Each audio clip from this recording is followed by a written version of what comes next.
Hello, this is Dirk from Made for Math. Thanks so much for joining us today. We're super excited. We're going to talk about multiplying polynomials today. And we're going to use some cool manipulatives here to figure out how we multiply two polynomials together and how we visualize that.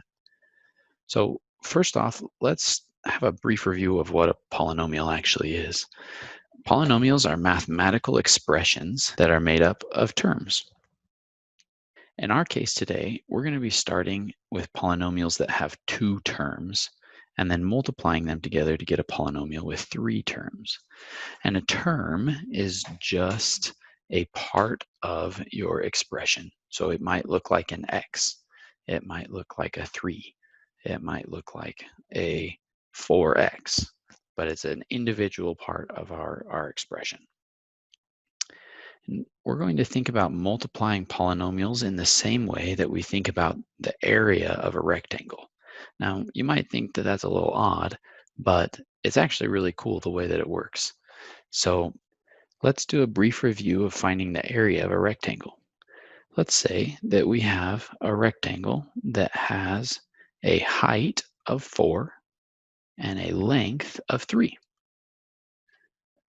And we want to find the area of this rectangle right inside. Well, to find the area of a rectangle, all that we need to do is multiply the length times the height. So in our case, we're going to just have the length, which is 3, times the height, which is 4, and 3 times 4 equals 12. So the area of our rectangle with height 4 and length 3 is 12. Now let's look at this in a slightly different way. Let's find the area of a rectangle that has height 2 plus 2 and width of 2 plus 1. Now if we look at this, we see that it really is exactly the same thing. We have a height of 4 and a width of 3. For the sake of our example here, let's find the area of each of these individual boxes to find the area of the whole. So this first box up here in the left corner, bottom left corner, has a length of 2 and a height of 2, which means that the area of this square is 4. Likewise, our square in the top left-hand corner has a height of 2 and a length of 2, so our area also is 4. In the top right-hand corner, we have a height of 2 and a length of 1, and 2 times 1 is 2. And in our bottom right-hand corner, again, we have a height of 2 and a length of 1, so the area here is 2. Now, if we add the area of all of our individual pieces together, we should get the area of the whole. So if we add 4 plus 4 plus 2 plus 2, that's 8, 10, 12. Again, we see our area is 12, which is what we expected, right? Because we have the same thing. These two rectangles are identical. So you might ask, naturally, why we're doing this. Well, we're going to think about multiplying polynomials in much the same way. Let's jump over here to our algebra tiles to look at how we can apply this method to multiplying polynomials. Let's say, for example, that our question here that we have is we want to find the product of x plus 1 and x plus 1. And that's the question. We're asked to find the product of x plus 1 and x plus 1. Well, if we set this up just like we set up our area problems, we'll have an x plus 1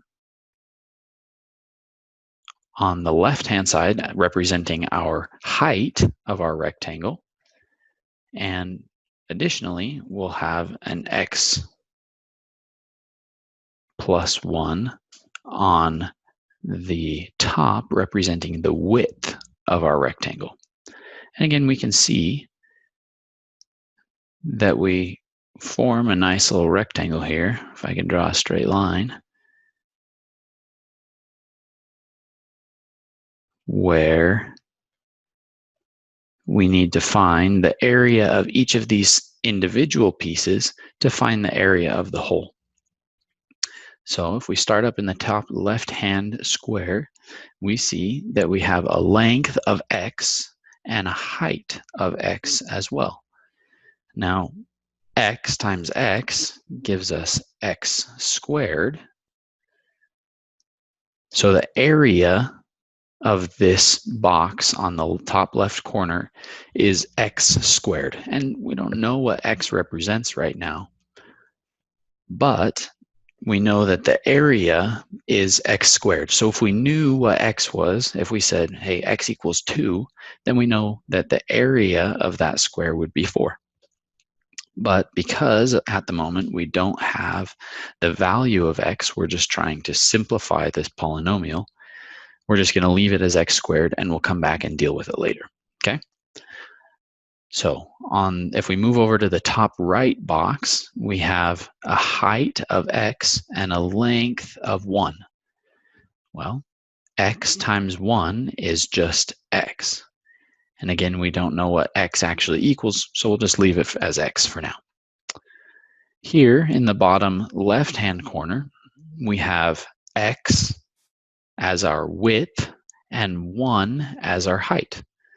So again, the length, x, times the height, 1, is just x. And in our bottom right-hand corner down here, we have a length of 1 and a height of 1. So the area of this smaller box is just 1. So now we have the area of each of these individual pieces, but we want to find the area of all of it together. We're trying to find the area of a rectangle with width x plus 1 and height x plus 1. So let's add all of these terms here together and see what we get. So we have an x squared plus an x plus another x plus 1. And these two terms right in the middle here are like terms, which means we can combine them and get x squared plus 2x plus 1. So the area of our square up here is x squared plus 2x plus 1. Now you might ask, what good does that do us? And the answer is, as an area, it's not super beneficial because we don't know what x represents. But if we knew what x represented, we could very easily find the area of this square with this expression. We'd just have to plug in value of x into our expression here, and we would be able to find the area. The real benefit of what we're doing here is we've just multiplied two polynomials together. That's the basic question that we were trying to solve.